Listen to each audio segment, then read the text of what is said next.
Welcome to Missouri Sports Talk. I'm your host, Cameron Staley. Today we've got small school predictions for Week 2 football. Let's go ahead and get straight into it with 8-man from last week. Lockwood with the big upset over Archie. Lockwood now slides into the number 1 spot in 8-man. Archie had a 28 overall game win streak and a 30-game regular season win streak. They did have a playoff loss in there in 2023. That's a really big win for the Tigers, and they've really proved themselves to start off the year. Concordia, 69-12 over Bramer. Honestly, no clue how the Bobcats will be. I know the Orioles are solid, though. Maddox Inman, 11 tackles, a sack, 2 receptions, 83 receiving yards, and a receiving touchdown. Appleton City, 88-14 over Greenfield. North Shelby, 50-24 over Bishop LeBlond. That one surprised me. I did have LeBlond in that one. I went 29-13 overall, I believe, this week. Wellington Napoleon, 66-22 over the Slater Wildcats. They are now in the top 10 for me, at least. I don't know. I don't remember if the other guys, like the 8-man media, had them in, but they're in there for me. And Rockport, a big win over Worth County. If you guys have been following the channel, you know that I'm really high on Worth County this year. So Rockport, that's a really big win on the road. Let's go ahead and transfer over to 8-man for this week. First off, let's go over the top 10. At number 1, I have Lockwood getting in there. Number 2 is now Archie. Number 3 will be Rockport. Worth County is at 4. North Shelby at 5. Concordia at 6. Appleton City at 7. Hardin Central will have the 8 spot. West Nodaway, also known as Nodaway Valley, is number 9. And Wellington Napoleon at 10. Schuyler County versus Bishop LeBlond is a Friday night game at 6 o'clock. Last week, Schuyler County played an 11-man football game against Polo, which is really interesting to me. And they actually got killed in that game, if we're going to be honest. So, and not to mention the stats from the Rockport game. Brock Holmes, 205 rushing yards, 3 rushing touchdowns, and 6 tackles. So, sorry for missing that. Bishop LeBlond will be the pick here. They beat Schuyler last year 72-17, so I don't really see that one changing. Appleton City versus Archie will be the 8-man game of the week. Like I said, Archie just lost their 30-game regular season win streak. We'll see if they can bounce back. They are 8-0 against Appleton City since 2020, but the Bulldogs have a really good team this year, so we'll see how that one goes. Hardin Central versus Wellington Napoleon. They split 1-1 last year. The big thing for me, Hardin Central has the home field advantage in this one.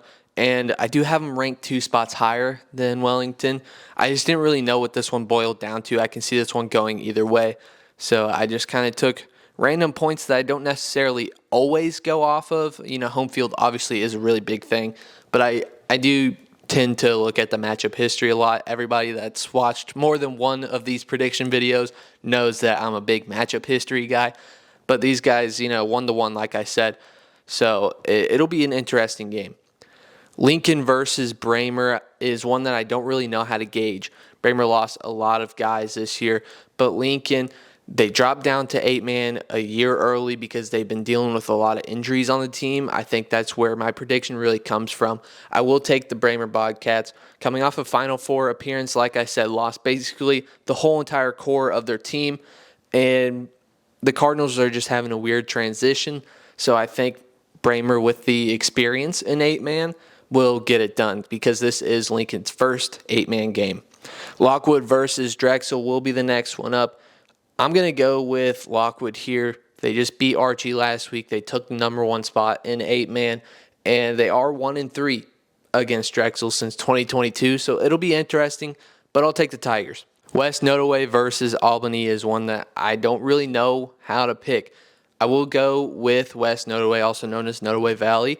They are returning Cooper Snotterly. I think that's a really big thing for them on both sides of the ball. And they did beat St. Joe Christian this past week, who's a solid team. They did lose a lot of their all-district dudes, but overall, that's a really good Lions team. So I will go with West Nodaway here. Class 1 from this past week, Adrian with a 43-20 win over Sherwood. Marionville, a 48-23 win over Stockton. South Harrison shocked me. I really expected them to win this one, but not by this much. 55-14 on the road. Putnam County defeats Marceline 42-21. Maybe I doubted the Midgets a little bit in week 1. Probably won't be doubting them a crazy amount for the rest of the season. They really proved themselves. Another team that I doubted, Salisbury. They won 38-8 against Midway. That defense was just not enough for the Vikings. And West Strand loses at home to Vanfar 38-14. For Vanfar, Evan Utterback, 34 rushing yards, 3 rushing touchdowns, 3 receptions, and 47 receiving yards. Let's go ahead with the top 10 in Class 1. Number 1 is Marionville. Number 2, Tipton. Number 3, Adrian. Number 4, Vanfar. Number 5, Penny. Number 6, I've got Thayer. Number 7 is Windsor. Salisbury comes in at number 8. Harrisburg at 9. And South Shelby at 10.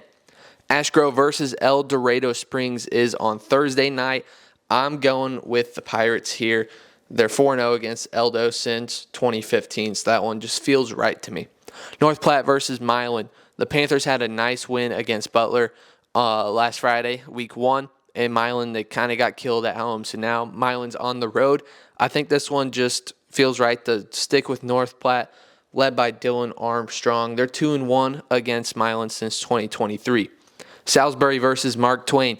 Mark Twain had a good win week 1, but they're just not the greatest team, I gotta say. I'll ride with the Salisbury Panthers here. They won 38-8 last week, like I just showed a few minutes ago. And last year was a close win for Salisbury. It was 10-6. I believe the gap will be a lot larger this year. Tipton versus Fairgrove has to be the Class 1 game of the week. This is their first time playing for Misha Records, it shows at least. Maybe they played back 90s, 80s, whatever. The records only go starting at 2010, so I don't know if there's anything ahead of that, but for what it shows on Misha, this is their first time playing, and it's the home opener for Tipton, so this one makes it really interesting. It's the Class 1 number 2 against the Class 2 number 2. Prediction for that one will be on Friday night. West Strand versus South Shelby. I think South Shelby bounced back. They lost to Harrisburg at home week 1.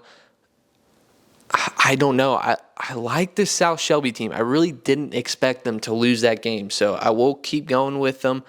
That I just expect them to bounce back, really. Marionville versus Forsyth is actually a Saturday night game. I don't know why, but the Comets will be hosting on Saturday. They won 28-22 this past season, and Forsyth honestly did take a step back. They lost 30-7 to Father Tolton in week 1, so give me the Comets. Class 2 scoreboard from this past week, Centralia, big win over a Class 4 school, Mexico, 26-14. Fairgrove, this one really proved it to me. I wasn't certain how they were going to be going into this year because they lost almost all of their offensive production, but they show that they are still top dogs in Class 2. A 29-28 win against a ranked Mountain Grove Class 3 team.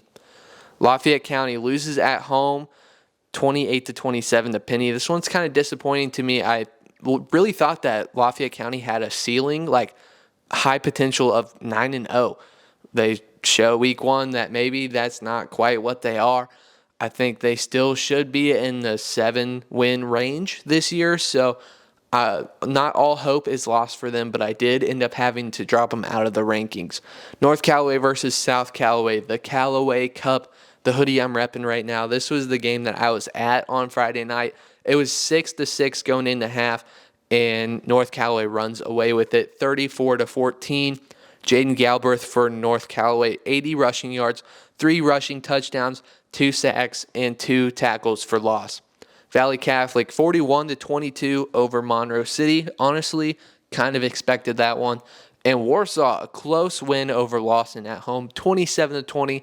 I really thought that it was going to be a little bit more of a gap. That's okay, though. Lawson is a good team. Josh Harvoth with 194 rushing yards, 2 rushing touchdowns, and 8 tackles for the Warsaw Wildcats. The Class 2 scoreboard for this week. First, so let's go with the top 10 rankings. Number 1, I've got Blair Oaks. They did drop down. In fact, number 2 is Fairgrove. Number 3, Mid Buchanan. Number 4, an unpopular one. This team was actually unranked in the media poll, which don't even get me started on the media poll. I'm not trying to hate, but it just didn't look right at any class for me besides number 6. Class 6 actually did look good. The rest of them, I just really didn't agree with the media polls. But I've got Liberty Mountain View at number 4. Number 5 is Lamar, coming off of an upset week 1. They did, in fact, lose. East Buchanan is at 6. I got North Callaway at 7, and they're not even receiving votes in the media poll. Number 8 is Bowling Green. Number 9, I've got South Harrison, and Warsaw sits at number 10. The Class 2 game of the week is Blair Oaks versus Lutheran North. This is a big one. They played 5 times, and Blair Oaks leads at 3-2, but Lutheran North does have the last 2. Last week, Blair Oaks beat Maryville 42-14 on the road, and Lutheran North didn't have a game, so they're coming into this one with a clean slate 0-0. We'll see how this one goes. Cameron versus Warrensburg. I like the Dragons this year, but I don't know if they can beat Warrensburg. I will go with the Tigers. They're trying to bounce back. They lost to Smith Cotton 17-7. I believe it was their first time losing to Smith Cotton in 7 or 8 years, so they're probably pretty heartbroken and now pretty driven after that one. Last year, it was 49-14, so I will take Warrensburg. Lawson versus Lafayette County is one that I can see going either way. I will go with the Huskers, though. They both lost this past week to 2 pretty good teams. Both of them were ranked. Number 5, Penny in Class 1 for Lafayette County. Number 10, Warsaw in Class 2 for Lawson. The deciding factor for me is that the Huskers are 8-4 against Lawson since 2016. I know it's a road game. It's going to be tougher this year, but give me the Huskers. Macon versus North Callaway. Really didn't expect a whole lot from this game coming into the season before week 1, but now there's a lot of juice in this one. North Callaway is ranked in my polls. They had a really nice win in the Callaway Cup against South Callaway, and Macon gets the upset against Kirksville 16-7. Kirksville was 9-0 last regular season. They did take a little bit of a step back, so maybe I'm sleeping on Macon a little bit. They have been in my comments, though, saying a lot of stuff, how they're going to roll North Callaway. So North Callaway is very aware of those things that have been said in my comments. So this one may end up getting pretty heated. I'm going to go with the Thunderbirds here still. They won really impressively in week 1. If they get off to a hot start like they haven't, I think this one could be one that they run away with. St. Vincent versus Valley Catholic. St. Vincent, they lost to St. John in week 1. I didn't expect that. They did lose a pretty good amount of seniors, but I just didn't think they were going to take that kind of step back. Valley Catholic, they're always good, so I will go with the Warriors. They're 10-1 against St. Vincent since 2015, and get this. Besides that one loss to St. Vincent last year, they had 10 straight since 2015. Their lowest margin of victory, 29 points. Their highest, 77. So this has been a long history of beating St. Vincent for the Warriors. Warsaw versus Adrian is an exciting one. I will go with the Warsaw Wildcats at home. They're 2-0 against Adrian since 2021. And they did beat Lawson this past week. I'm really high on Lawson, so I'm excited for this one. Class 3 from this past week. Blair Oaks goes on the road and defeats Maryville 42-14. Blair Oaks was up 14-12 at half. It was looking like a close game. It ends up actually being tied 14-14 after a safety out of the gates. And Blair Oaks, they put it on full throttle in the end of the second half and win big. Odessa versus Southern Boone. I had Easton out at this one, and it was a really fun game to edit. Odessa, they got some big hitters on that team. They end up winning this one 28-13. Liberty Mountain View, the Toon brothers are really leading this Eagles squad 48-0 on the road over Stratford. St. John with the win 49-35 over St. Vincent. Really didn't expect it to be a win for St. John. They get it done. St. Francis Borgia with a 28-21 win over Pacific. This one ends up being a really competitive matchup. It's a pass-heavy game for Borgia. Their receiver, sophomore Blake Jasper, 9 receptions, 155 yards, and 3 receiving touchdowns in that one. Warrenton with a 24-7 win against Wright City. A little closer than I expected, but it seemed like Warrenton really controlled that one for the whole game. Class 3 for this week. Let's go ahead with the rankings. Number 1, Seneca. Number 2 is going to be Lift for Life. They defeated MICDS. We'll get to that on Thursday. That's a really impressive win for them. Valley Catholic will be at number 3. They do end up moving up. Number 4 is Maryville coming off a loss. Boonville, they upset 6A Quincy, Illinois, and that was one of their first losses for a few years, I believe. So that's a really big win for Boonville, giving me them at number 5 right now. Number 6 is going to be Osage with a nice win against Bolivar this past week. Number 7 will be St. Francis Borgia. Number 8 coming off a loss is Mountain Grove. Number 9 is Dexter. And I got to give it the respect. St. John, I didn't expect them to win, but they get it done. I will put them in at number 10 in Class 3. Boonville versus Marshall. Like I just said during the rankings part, they just defeated 6A Quincy, Illinois. What a win for the Pirates. They are legit this year. They're 5-1 against Marshall since 2015, so it's right if I take the Pirates here. Chillicothe versus Kirksville. Both these two teams coming off of a loss in week 1. Kirksville is 4-6 since 2015 against Chillicothe, but I think they're really turning a stone with Nesbitt being the coach. So give me the Tigers here. East Newton versus Lamar. This one is just beat up every single year. Last week, obviously, Lamar was upset 39-35 against McDonald County, but they're 11-0 against East Newton since 2015. None of those games really being particularly close, so give me the Tigers here. Hallsville versus Centralia. This one should be pretty entertaining. I'm going to go with Centralia here. They defeated Mexico last week, which is a really impressive win, 2 classes up, and they're 5-3 against Hallsville since 2020, so give me the Panthers. Seneca versus Mount Vernon, or Mount Vernon versus Seneca, I should say. Seneca is on the road. They had a close win this past week against Cassville, who I really didn't expect to be that good this year. Maybe they're showing that they're good, or maybe Seneca just had a really off week. It was 33-27. Mount Vernon did end up losing, so I will go with the Seneca Indians. I got them at number 1. These two teams are 6-6 against each other since 2015, so it should be an exciting matchup. And we got Osage versus Moberly as our Class 3 game of the week. This one should be really fun. Osage beat Bolivar this past week. Moberly lost to Hillsboro, which is a really good team.